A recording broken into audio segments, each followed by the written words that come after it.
Okay, hey everybody. So I am just going to make a quick, well, as we know by now, my tutorials are not quick, but I'm going to make a tutorial on, just on how to get some diagrams done. I'm gonna talk about a few commands, Rhino commands, and then I'm gonna talk about how to get a diagram in Illustrator, and I'll talk about how to maybe use some color on some things. So, just to give you an idea of the type of diagram I'm going to show you how to do is very much so inspired by Bjarke Ingels group. This is a diagram that they kind of popularized, this kind of rendered axon type of thing. Also, 3xn kind of has also done some of these types of things. I think 3xn diagrams are pretty great too. Some other of their stuff. I put their names both in that presentation that we posted, and there's some other names in there too that I think you should look at. But this is not your faculty saying that these are the diagrams that you need to make from now on out forever. This is just a kind of pretty nice way to start making diagrams, and I think your personal style can evolve from here. I think they make pretty clean looking drawings. So this is kind of what we're going for, I'll say. So I have kind of built a quick little kind of just square volume, and I have got hidden inside of here a couple of, well, I've got hidden inside of here some sort of like circulatory thing. So I want to make a point here that some students have been asking me kind of how do I draw an axon in Rhino? Am I going to have to draw all the angles and stuff like that? No. The beautiful thing about using Rhino to help you draw some diagrams is that you can just 3D model your diagram. So, I've just 3D modeled what a time for my computer to freeze. I've just 3D modeled, a box, and then I've 3D modeled this kind of circulation system working inside of there. And then I'm getting a call from Italy right now. Is that going to mess up my recording? No, okay.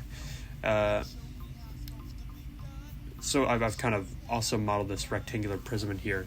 This could be something like your theater or something else that you want to highlight, but you can hide that thing, you can tuck that thing inside of this larger volume.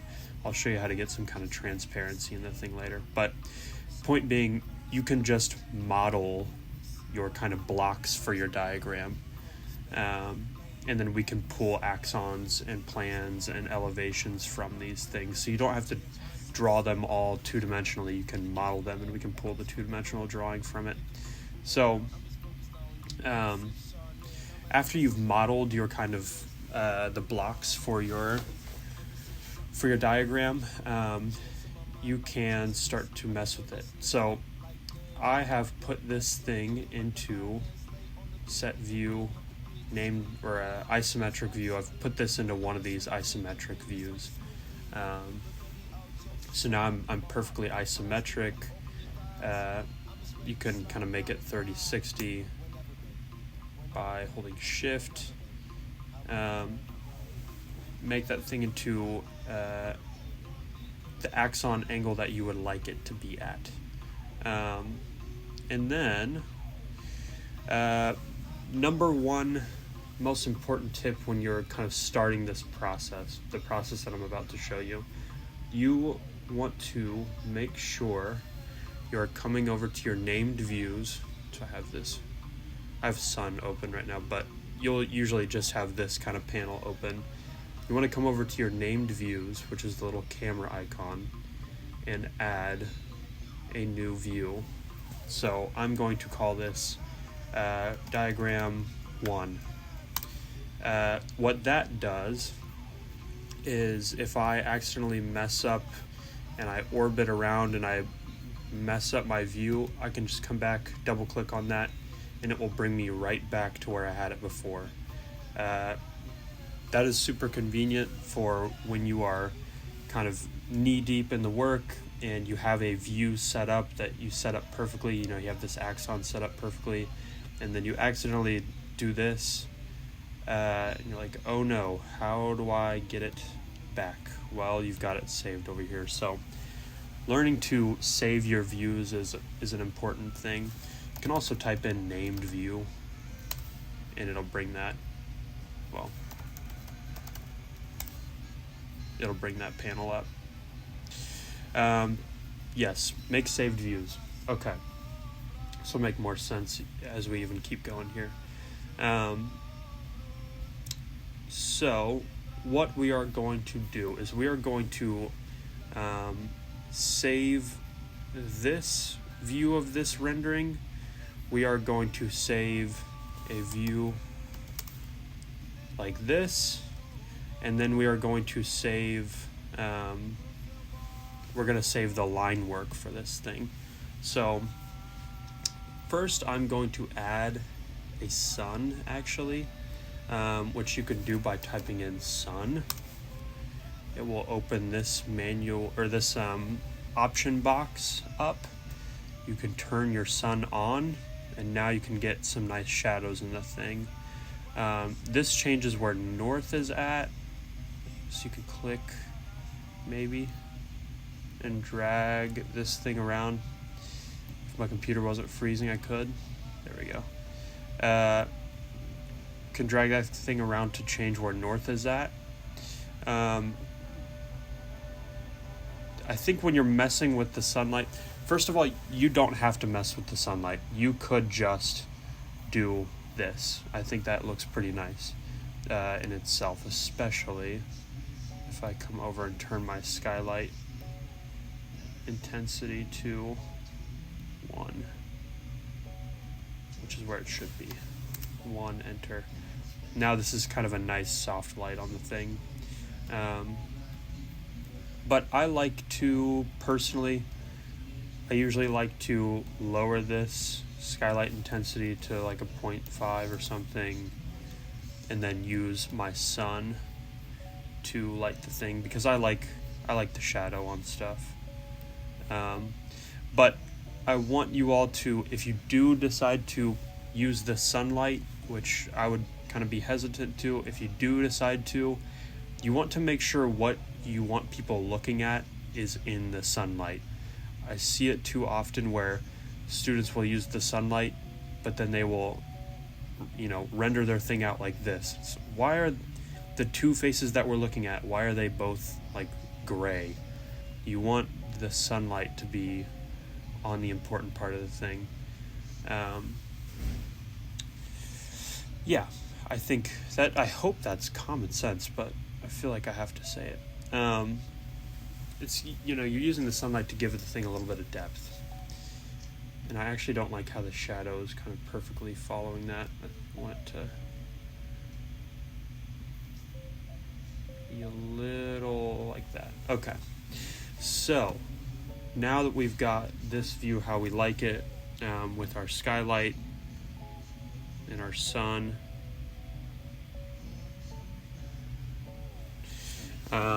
we are going to change this thing. Well, I guess you should change this before you put the sun on, but you want to change this to a rendered view. Arctic view will take away the sun. You could do Arctic view. In fact, I think all those Bjarkingles diagrams are in Arctic view.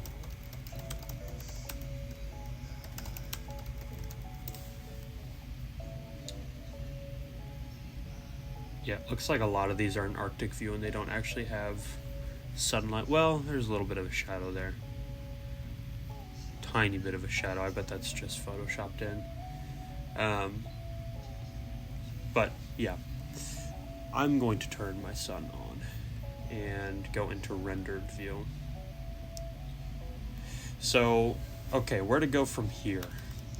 We are going to, I want to save this out like I said. So we're going to do capture, view capture to file. I want to make sure I'm on this view. That's good. You could do transparent background. Let me think.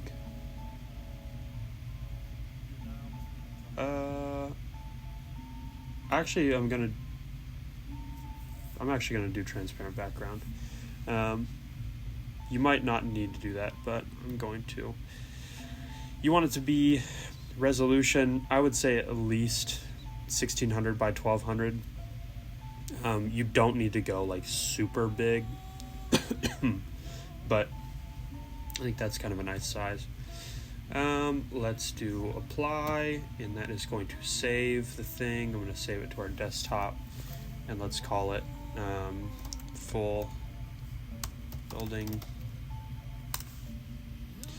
Okay, and then I'm going to hide this kind of outer shell to where I get the interior stuff, and I'm actually going to turn the sun off for the interior stuff because that kind of doesn't make sense to have the sunlight on for that. Turn this back to 1.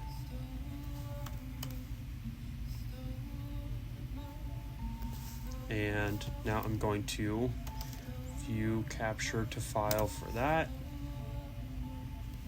And same resolution is probably important, and hit apply. Oops, should have named that. Oh well. Okay, and now finally, let's do show so I can get that thing back. So this is a new command for you guys, what I'm about to show you. So this is a big one. We are going to type in make 2D. We're going to highlight everything we want to draw, make 2D. What do you think that's going to do? These, you can mess around with all of these options and it'll give you different stuff. I'll let you guys do that on your own time. But for the most part, how it comes out default should work pretty well. I'm going to uncheck scene silhouette, and I'm going to, let's see, I think I'm going to turn hidden lines off. That's totally up to you guys if you want to leave those off or on. It's just a look thing. Okay, and I'm going to click apply, and it's going to load, and then it's going to pop out a 2D version of that three-dimensional drawing, so you can see that this thing would perfectly line up with that. For some reason we've got the hidden lines in there. I don't know. Did I not just turn that off? I don't know. Okay, we're going to come back over to this thing and do hide. We're going to select this and do make 2D again. And, oh, I guess I had hidden lines selected. Okay, now I have the inside of that thing perfectly make 2D'd. So this is a place. I'm not going to bore you guys with doing it, but I think I had mentioned maybe last quarter in AutoCAD that you can, something that you want to do is change the color of your primary lines or secondary lines or tertiary lines in your drawing software, so that when you get into Illustrator, you can very easily select lines and change the line weights. So the same is true in Rhino. We can look in our layers, and can I close this panel? How do I close this? I'm not going to try. Okay. Same is true in this. We can come over here and see which lines are our hidden lines, and I'm going to change those to be a certain color. And then I'm going to ungroup these make 2D lines and change them to be a different line color. Let's change object layer.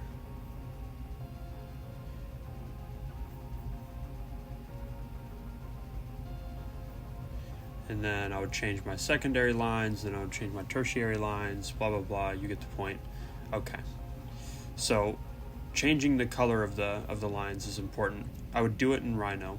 You don't want to wait until you get into Illustrator to individually pick lines and change them. An additional note on the make 2D command in Rhino.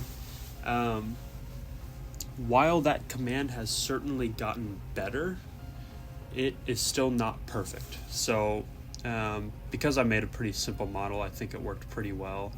But once you start to get pretty complex models, you're going to find that make 2D doesn't work perfectly all the time. It might leave gaps and stuff. It might just completely forget to draw lines. It might make some lines hidden that are supposed to be shown. It might do the opposite. So while make 2D works most of the times, you are still in charge of drawing this thing and drawing it properly. I would fix the drawing in Rhino. Rhino is a drawing software. Illustrator is a line editing software. I would not try to draw in Illustrator, or at least for how we use it. So if you see stuff wrong, I would fix it in Rhino. Okay, let's go ahead and...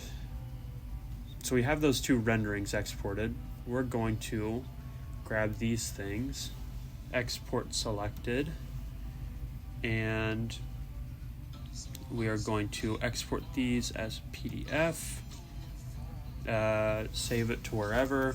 We're going to call this full lines or whatever you want. So there we see our preview. It has those colored lines preserved. Great. You want to make absolute sure that you are on vector output. You want to make absolute sure you're on vector output. Raster output will not work. We're going to print, and then I'm going to go grab this thing. I'm not going to zoom in or out. If you zoom in or out, you're kind of going to mess up the PDF. It'll still work, but it's just going to be a little bit more work. We're going to export selected. Oh, I guess you have to go here. Export selected as a PDF. Circulation. Sure, export. And we're going to print that too. Okay, so now I've got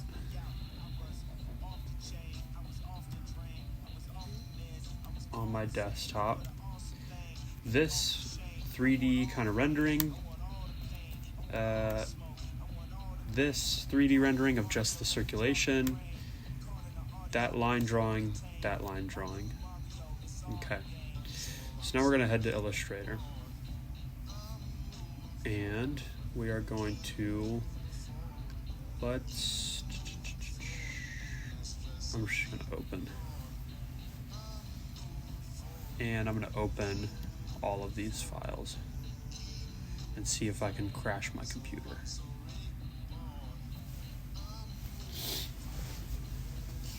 Okay.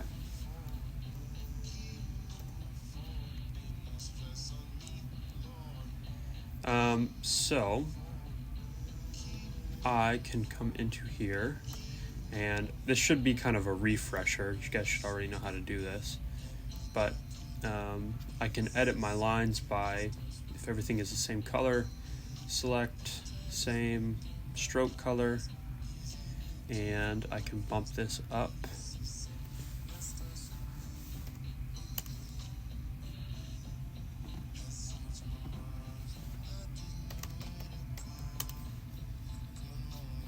and change the color of it.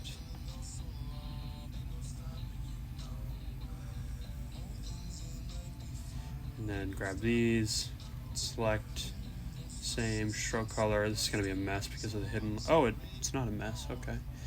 We're going to change these to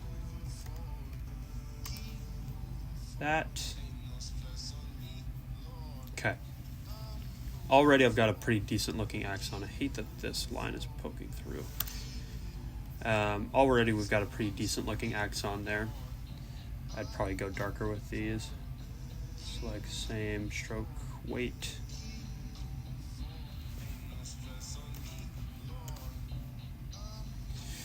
And this one needs to be, forgot this one.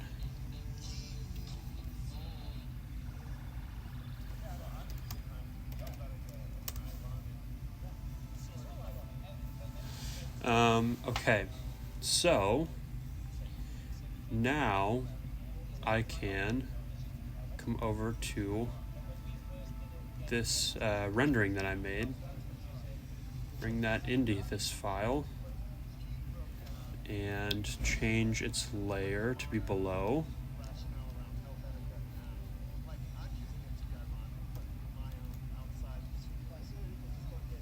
And match this thing up.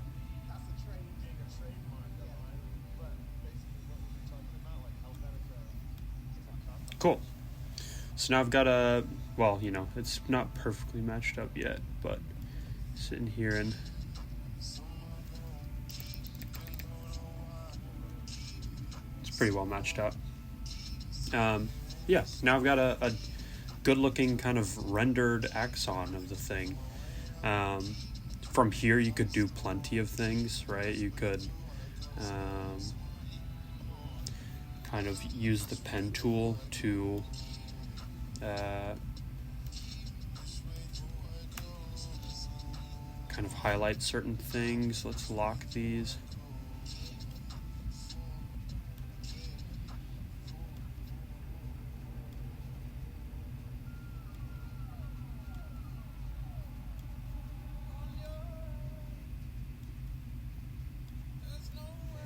And let's fill this with something.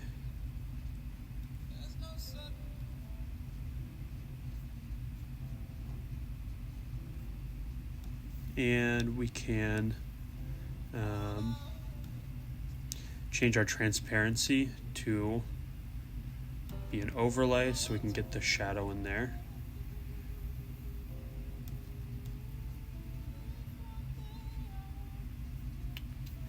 Let's change this to be a bit darker.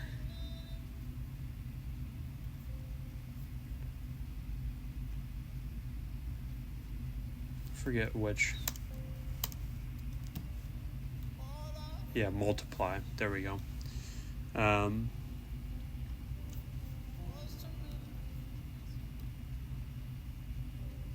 You know, to give kind of subtle colors to the thing. You know, if you want to highlight the site, or you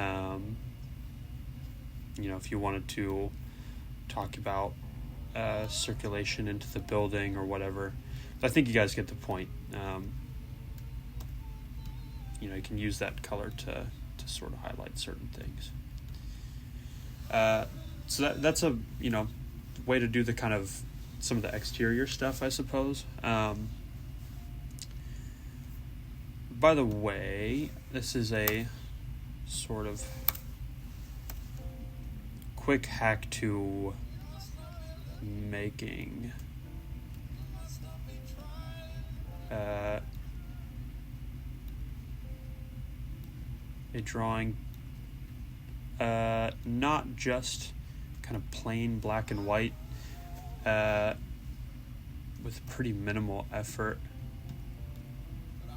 Drag that thing to, let's see, what am I trying to do? I want to make this multiply. Can give it a very kind of subtle tone.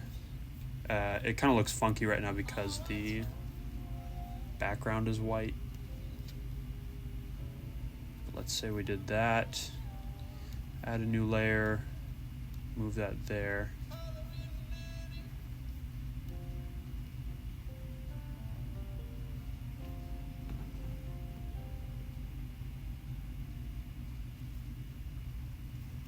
right? That's kind of, I don't know, pretty easy way to quickly shape some stuff up. Not loving the color combo that I'm working with right now, but you know, that's kind of nice. I kind of like that. No different than that, right? But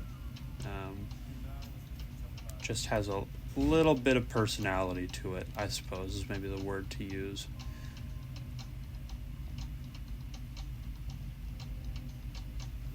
It's another option too. Using the soft light, you kind of get that gradient back. But yeah, okay. Let's see, 26 minutes in. So, and then of course, you know, you can name this thing whatever using a good font, which I will not give away my font.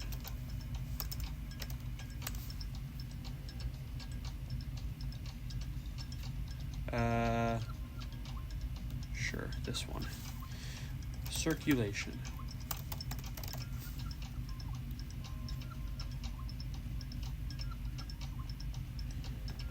Let's give this a nice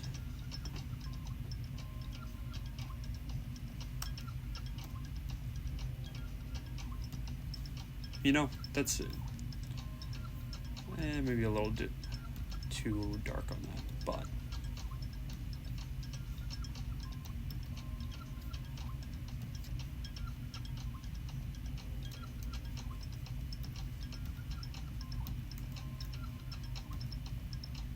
did it actually change? Yeah, it did. Okay. You know, I think this has some nice personality to it. Okay, I've spent too long on this. Next part. So I wanted to also talk about this idea of being able to talk about circulation at the same time. So I'm going to drag this into here. I'm actually going to hide these things for now.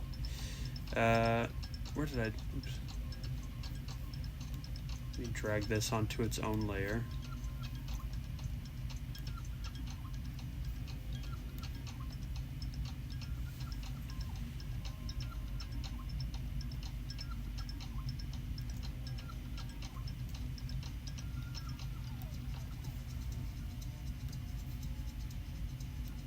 And line this thing up.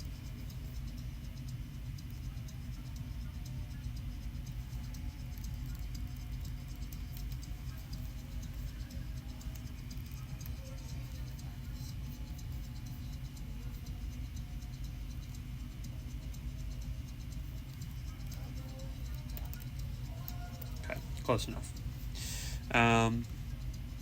So now we've got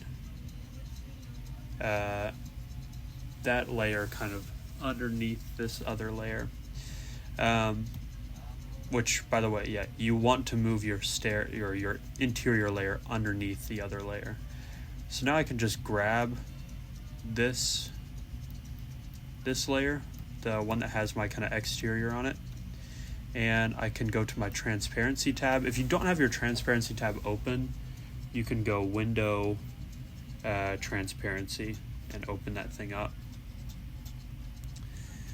Now we can simply, let's see, I think we could do, I think it has to be normal, but can start to reduce the opacity of this thing, ideally. I'm lying. How come that's not working?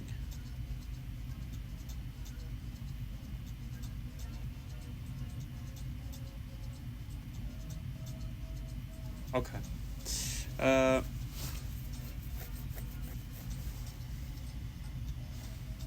What the hell is going on?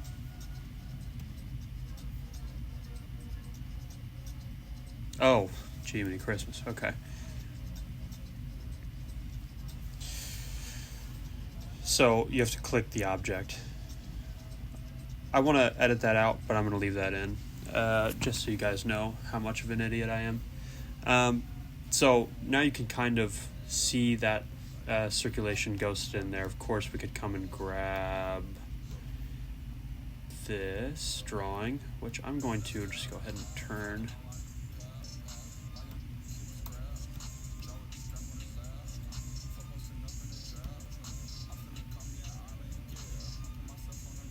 Just back when Lil Yachty was really good. He's still good now, but just back when he was really good. 4, let's do 3, 2.888. That'll be enough. Okay. Select, same, stroke weight, and I'm going to take these things over into my other drawing. See ya. Hi.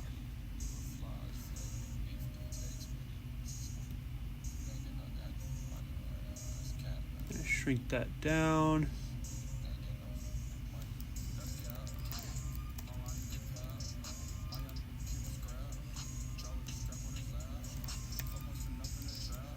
I mean, this song carried me through 5th year. Okay. So now we've kind of got that circulation in there. I can actually hide that, and from here I could do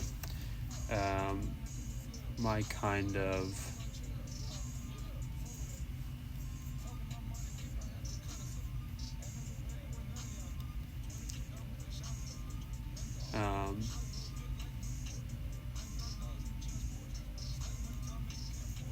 trace that, you know, say that this is your theater or something that you want to highlight. I can give this thing a color. Let's see, I went purple. I'll keep with the purple.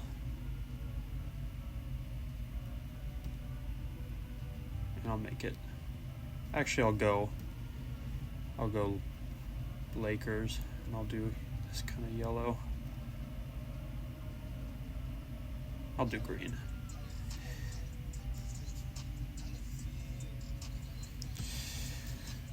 Make sure this is below, and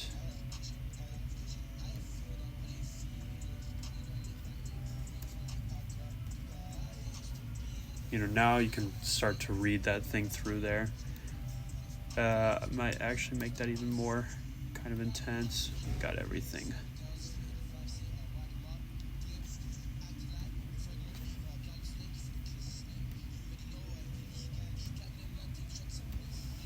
You know, you can really start to read that core through the thing. I would maybe reduce my other color, you know, the intensity of my other colors, but I think you guys get the point there. Another option, you know, make it read pretty well. But I would also kind of consider peeling this thing back, to be honest with you, to really make the circulation pop by putting it underneath the stairs in a way. Let's put it here. Part of us giving you guys, you know, 5, let's see which one, this one, 5 days to work on these diagrams is like giving you the time to really sit and think about kind of all of these nice little details that will make these diagrams read well. You know, that compared to what I had drawn before, I think this is kind of gives it a lot more depth. It's a lot more interesting. I would also probably take, let's see, what layer is that?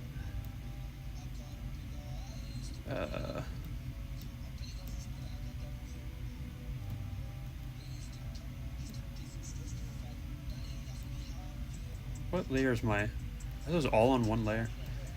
Did I screw that up? What layer are these lines on?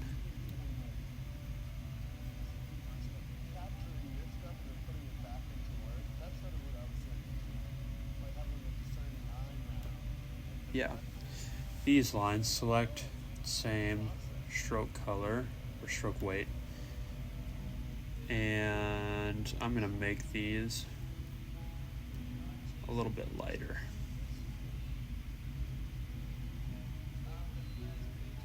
To kind of make them feel like ghosted a little bit. That way when I turn the rest of these layers back on, they kind of, they feel like they're ghosted in there a little bit. I could also, I think this is going to be obvious, but to be honest with you, I'm kind of liking how this is looking, so I kind of just want to finish this. I'm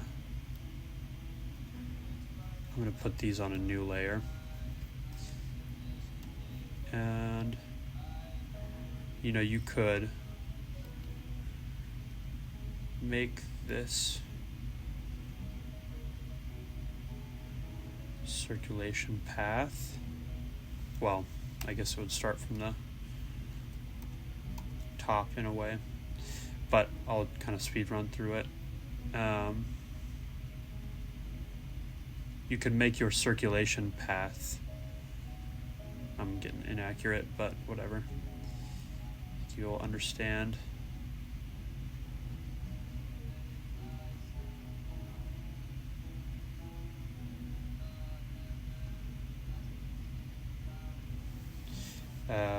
Make that thing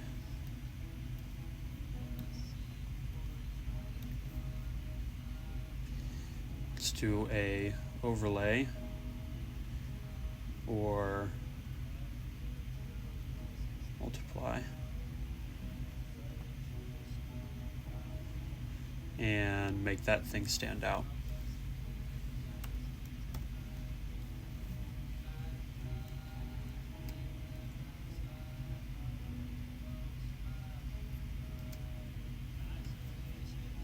Right? So you can really start to highlight the things like circulation, any sort of core in there. Yeah, yada, yada, yada. I hope that stuff kind of makes sense. But have some fun with these diagrams. Again, you've got 5 whole days to make these diagrams. Of course, you're fabricating your 3D printed and laser cut thing too, but I really hope that some of you take this as an opportunity to really use Illustrator, kind of give yourself enough time using Illustrator for like the first time of your short career so far. I think Illustrator is probably my favorite kind of tool to use because it is kind of like, I don't know, it's like freeing. There's like a lot of creativity that you can have with Illustrator. Of course, I'm saying that too because drawings are kind of my favorite thing to do. But yeah, I don't know. It's like, this is kind of why I think the drawings are kind of the fun part of the presentation, besides obviously making a building. But I don't know, there's a lot of creative freedom with it. So I hope you guys kind of enjoy working with Illustrator. Yeah. Okay. Bye.